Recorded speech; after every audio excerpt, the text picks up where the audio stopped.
Ariel Helwani in Dallas the morning after WrestleMania Saturday alongside the man of the weekend, the American Nightmare, the man who returned to WWE last night. Perhaps the worst kept secret in the business, but it was incredible. Welcome back, Cody Rhodes. Thank you for doing this. Could you possibly put into words what the last 12 hours or so in your life have felt like? It truly was just very heavy. It was heavy, and I never thought there would be a negative byproduct of it or a negative feeling, but there was trepidation. Will they know? Will they care? And also Seth's been at the highest level. He's doing so great. This is his house, so maybe I'll come in as an outsider, and maybe I'll be playing a different role in this setting. But it went kind of how the dream was. You have your expectations of what you might think of something or your goals in the business, and then you have a match or have this moment, and it's not exactly quite like you think. Last night flowed like I thought maybe it would. Even when I was trying so hard not to think of it, not to put expectations, it felt like I envisioned, and that's, again, if it never happens again, I am very happy that moment in time existed. WrestleMania moment, that's a big overused term, of course, but we know when one really happened, and I felt like I got one. So it just heavy, surreal, but also comfortable as well. There's so many people who still are here, who helped kind of raise me. I was 20 years old when I came to work for WWE, and to see them and them to still be helping me, that's a good feeling. These last few months have been fascinating to follow the story, considering your spot with AEW. Do you remember the first time that you started to get a sense that your time there was coming to an end? Yeah. And it comes and it goes in terms of, and I really enjoyed your interview that you did with Max, because he's a tough interview. Because whatever is going on in his crazy head. But so it would go in waves. In terms of, I didn't want to be a gatekeeper pro wrestler. I didn't want to be, okay, well, he's the guy at AEW that you come in and you had your first program with, your first story, whatever it might be. That wasn't how the first year of the business went for me. I wanted to be the American Nightmare. I wanted to keep expanding, and I wanted to move. But also, I had wrestled everybody I wanted to wrestle there. I truly had. I mean, we could be in a situation where, what is it going to be, a 15-time TNT champ, which would have been a really great stat, but also I did it. I was the first, and this was a really sincere and great moment, but I got the sense I didn't want to be a gatekeeper. And no disrespect to the guys I didn't wrestle, my interest was wrestling folks I'd never been in the ring with before. You know, the Darbys and the Maxes and the Sammy, right? You know, I finally got a mature, I guess, I leave, and it's basically making a sex tape with the title. Damn, Sammy, damn. Those guys matured, and I got to see it, and to be able to do that. Those were the guys and girls that I wanted to work with, the Red Velvets and the Jades and such, and I got that opportunity. So I started to get the sense that I have more for me, and I got to go get it, right? Dusty's not around anymore. I can't do what I originally wanted to do and win the big one and hand it to him. That dream is gone. But is it, in terms of, it's not gone, and I got this other opportunity to revisit it, and there's no better way than it being Seth. Like, Seth's been at the highest level and the king of the mountain here. I remember watching that San Jose WrestleMania, and I wasn't mad at him, but he's swinging the title around, and he was on top of the world, and rightfully so. He had worked for it, and he just got there a little quicker than I did, and I didn't expect that, but he did, and it felt good to catch up. Literally catch up on the level and show what had been missing, and show it to the people who didn't. When I say undesirable, it didn't mean anyone didn't like me. It just wasn't a priority, and you've got to make yourself a priority. So I feel like we did that, and now the work begins to keep it going. Of course, you weren't just talent there. You were one of the founding fathers, EVP, all that stuff. So this is very unique, and everyone talks about the forbidden door. No one's gone from there to here, and so there was a lot at stake here. I read yesterday in the interview that you did with Variety that you said it was a personal thing that we just couldn't get past. Could you elaborate on what that is? Sure. It was just, unfortunately, I can't comment on the personal matter itself, but it just came down. Tony Khan, who I have a genuine respect for, and I hope history is really kind to, because he bankrolled this entire grassroots movement that was starting at ROH, and then All In happened. Then, of course, AEW happened, and then he was able to buy that footage back. I felt like we were drifting apart. And had I asked him for this, that was a story I saw that I asked for something and didn't get it. Had I asked him, he's the type of man that would have given it to me. But it just genuinely felt like it was time. Can't comment on the personal nature of it, but it was nothing nefarious or scandalous. Just we couldn't agree. And nothing but respect for him, his family, the infrastructure there. I put on the bus. I have a watch collection I just started. The first nice watch I ever got was from him. And I gave him a one last year as a return gift. And I thought, do I not pack this? Is this chapter over? And I packed it because it's never over. Part of who I am is from those 10 years, and part of who I am is from the last 6 as well. Yeah, but it's just something that I don't know if he'll ever share really ultimately what went down, but it was nothing crazy. It just was a rather easy decision. Hard to explain. Hard to explain to the fans, which we didn't, and hard to explain to the talent, because one week I was there, and the next week Ricky Starks and QT are bringing in bags and getting all my stuff out of the box and making the biggest scene they possibly could instead of being discreet as I asked them to, and then I was gone. And my own brother, you're thinking he's going to text me, I love you, and I'm so proud of you. And the thing he texted me that day was, can I use your locker room?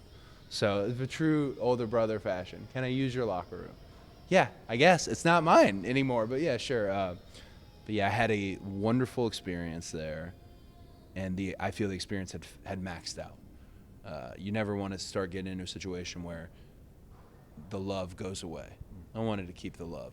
I know Matt, Nick, and Kenny. I don't know if they sit in circles and hate on me or talk poorly about me. I hope they wouldn't.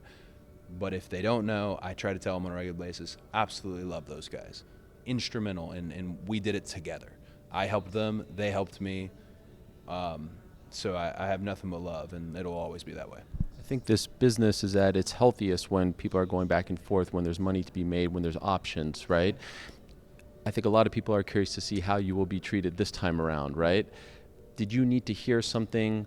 Were there any guarantees that needed to happen for you to say, okay, I'm going to come over here and be treated the right way, the way you want to be treated? There wasn't any true guarantees. There was a request.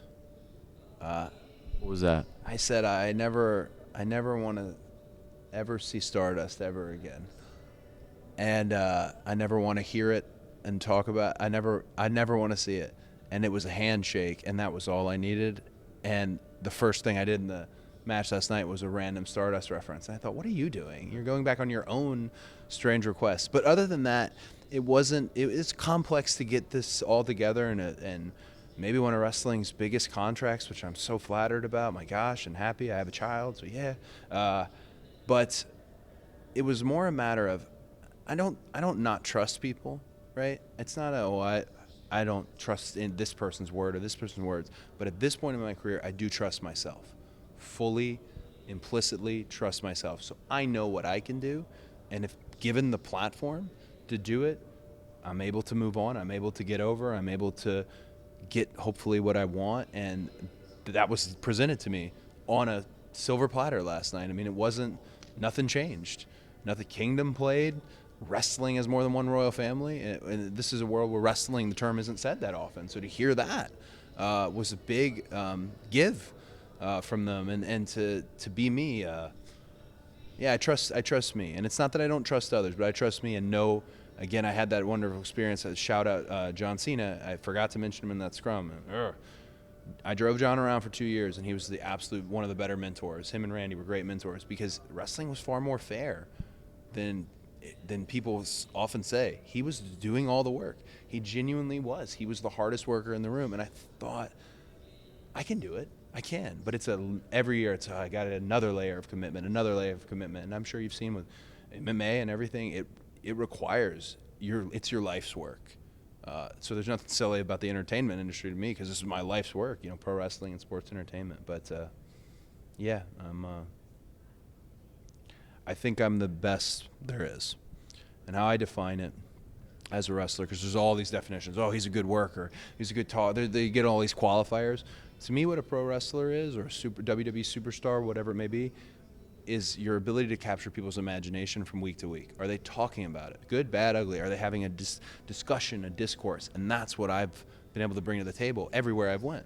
And to be able to carry it without saying a word for 40-something days and them understand when I walked out, felt like, yep, I am the best. But Roman and Brock are wrestling for the best, if that makes any sense. Tonight, they're wrestling for the best, what matters the most, and a title that never was on a Rhodes. And not saying any more than that, but just I think my intentions are probably clear as to what I'd like. And you know, it's one thing if it's unobtained, but I don't want it to go unsaid. Do you think we'll see other top stars from AEW come over now? Are people reaching out to you? Are people asking you? And no one's reaching out to you. I can't imagine. So yeah, but I would never. I know there's so many things like printed about me and such, but I would never. I would only give somebody honest advice. That might be right for somebody, and this was right for me. I don't know if when the first, and I think I know who those people will be, because there's certain people who kind of fit the superstar mode. I think I know who the types might be. And when they ask, I'm just going to give them the best advice I possibly can. I can say, though, that the schedule here, or at least the schedule I was on the first time, it's not for the non-committed. You can't be 1 foot. It is a full-time commitment. You're not getting paid to work 1 day a week, and that is not knocking anybody who is. So that might be the biggest shock and change. The structure here is a positive. There's this wonderful structure. It's a little less punk rock, and punk rock is great. And then you want to play something else. And that's really what I experienced. But when they start coming and talking, I'm sure people will make the transitions. I'm sure you probably guessed some of the people who will come over. And undoubtedly, not unlike Brian and Adam Cole, people will make that move there. It is a healthy thing. It doesn't seem healthy when you watch the show, because all we're doing is talking trash about each other, which I really hope that nobody here does, because it's lazy. It's lazy. And you're discrediting what's built, what got me. You're discrediting me, so you're incorrect in a sense that it doesn't matter. But I'll always just give the best advice, because this schedule is not for everybody. WWE made it. WWE and Nick Khan specifically made it so easy. There's a bus, your family, your wife, your daughter, just red carpet. And I know with that red carpet comes it's time to get to work. But I'm curious, how I'll do it. But I'll never do it in terms of leveraging, or I can only give honest advice, because everyone's path is different. It's really interesting to see you get so emotional talking about Triple H, considering the things that you have said and done over the last few years. In retrospect, do you regret anything that you have said or done since 2015, since you left? Oh, hell no. No, because that's what he would have done. One of the things I remember, I don't think I was even Stardust yet. I ran up to gorilla position. I'm all huffing and puffing. And I was mad about something, but not really mad. And I knew I should speak to Vince or Hunter. And I spoke to Hunter. And he said, I totally understand. I remember, and just clear as day, he goes, I totally understand. And he had his headphones on. He was taking time off of the segment to have this conversation with me. He goes, maybe you just go in that writer's room right now and rattle the cages. Make a scene. You're not going to get in trouble. Go in and let them know. And he wasn't passing me off as much as he sincerely was. The doors got their names on it here. Not come and say your piece. What's the worst that can happen? That's what I mentioned a little bit in that media scrum just now. Doing this without fear. It's very easy to be scared. We're surrounded by giants in the business. Vince is a giant in the business. Undertaker, Steve, we're surrounded by these giants. But we've got to get ours. We've got to keep the product going. We've got to grow into these top stars ourselves. So I don't think I'd change a thing. I definitely wouldn't change the throne. Ultimately, I think the regret is that it doesn't look like we'll get to clash. And that's life. But for him to be the very last one who came on the bus right before I walked out, and to see one of my closest friends. I hate saying he's a friend. QT Marshall. To see him see that moment and see my wife see that moment, that was the heaviest spot of the night. And all that aside, I broke the throne. I talked all this trash. I stand by what I did. The throne is in the bar at my house. It's a good picture spot. I think it was what needed to happen. I was angry, and I'm still angry. I really am still angry, but not with him, because he also was somebody who helped teach me. I was one of the guys who got in there with Taker, Shawn, and Hunter right at the end, where they were still fully active. And just in 10 days, what I learned from The Undertaker was unbelievable knowledge that I teach at my school now. And also, say what you want, Hunter may think I'm a dork. He may not know, he may not have the respect and admiration for me that I have for him. That may be the case, but he did take care of my dad. So, fathers, sons, mothers, daughters, took care of my dad. They smash all the thrones in the world. That is one that I can't pay back. And maybe the only way I can even come close is to be here and deliver on a high level for him. Two last things, if I may. What did he say to you? Oh, I don't know if I want to share. I can say that I thought we would just shake hands, because this is this is Triple H. This is a lot of bravado here, but it wasn't a handshake as much as it was a hug. And I don't want to repeat what he said, but I will value it forever. And it was a really good. You need something like that right before you go out.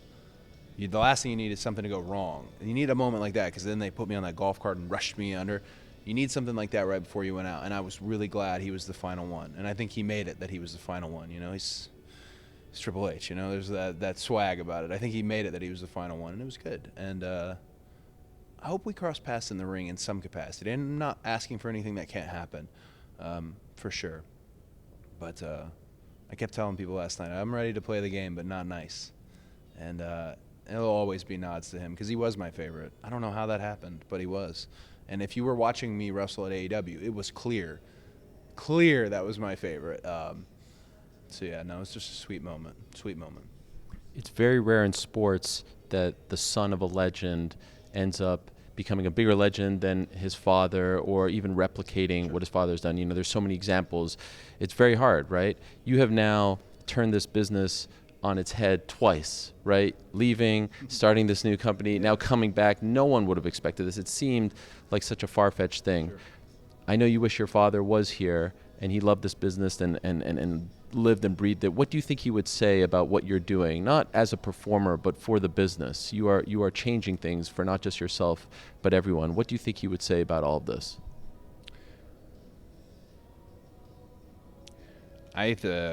Last night, I was getting ready to get on the deal. I'm pacing underneath the stage. Just John Laurinaitis standing there. Brandy's standing there.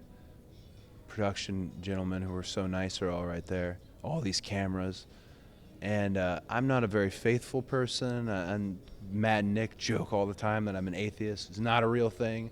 But I just believe in what's in front of you, But I genuinely, felt him. And that's never happened for me. Felt him. And I think all the time about what I would tell him versus what he would say to me. And I always think the first thing I would have to say to him is, so much has happened. So much has happened. I have to tell you. But he's the type that if he saw what happened last night, it's like he would know everything. It's like he would get it. 100%, he would get it. And I think knowing the man Dusty and then the father, I think he probably would have asked what was on my neck. That probably would have been honestly the first thing he said to me is, what's on your neck? But yeah, I don't get that moment anytime soon, but I did feel him last night, and that's never happened for me before, and it was a good feeling. So many good feelings. I got chills reading that Dan Lambert, of all people, gave you the belt, the 1977 belt. I guess he's not such a bad guy after all. No, he's a bad guy. Okay. Dan is, he's got some jokes that are, oh my gosh. Yeah, I like, because he's always like, you haven't canceled me yet when he gets on the microphone, because I feel like it might be coming. Dan is wild. But he's an historian. So, yeah, he didn't maybe didn't love my wrestling, or maybe there was some real life tension with Dan and Brandy, whatever it may be, but we certainly shared a love for history. And I bet he doesn't like me mentioning, but the fact that he walks up to me with a beach towel and hands me the WWF World Championship that Bruno held for a brief run, Pedro, Superstar, Backlund, and my dad had it in his hands one time. He handed it to me in a beach towel and didn't want any money. Wow. Didn't want any money, and just said, "I thought you should have it." Maybe you're not such a bad guy after all. When was that? That was on the week before I left. Wow. Yeah. Did he know? No, I don't think he knew, but we had a similar share. We shared a similar idea of what we like our sports entertainment, our pro wrestling, what we like it to be, and it wasn't necessarily what was happening frequently on AEW at the time. And I think being in there with me, he was very calm around me, because I'm gonna do that stuff. We're gonna do that. We're gonna try and tell a story. We're gonna sell. We're gonna try and get some heat. All this, inside baseball stuff, but it's fun. So there was just a respect there, but he had no clue, none. I felt so bad because we were in the middle of this piece of business and we weren't able to finish it. I sent him one of Dusty's boots. I had them bring him to him because I just couldn't take this for nothing. I feel like it's such a significant piece. I got to show Ben Brown. Ben Brown's still here, right? I got to show Ben, the archivist. I got this on my bus. It's in a beach towel. Wow. Yeah, and it's still torn from when Superstar tried to tear it. Wow. To get it Backlund. So unbelievable piece of history I have. Thank you for this. Congratulations. Honored to meet you. And wow, what you've done now twice is pretty damn incredible. So I hope you are proud, and can't wait to see what you do from here on out. Thanks, my man. Very much. Hell yeah. Fist pounded, yo. Yeah.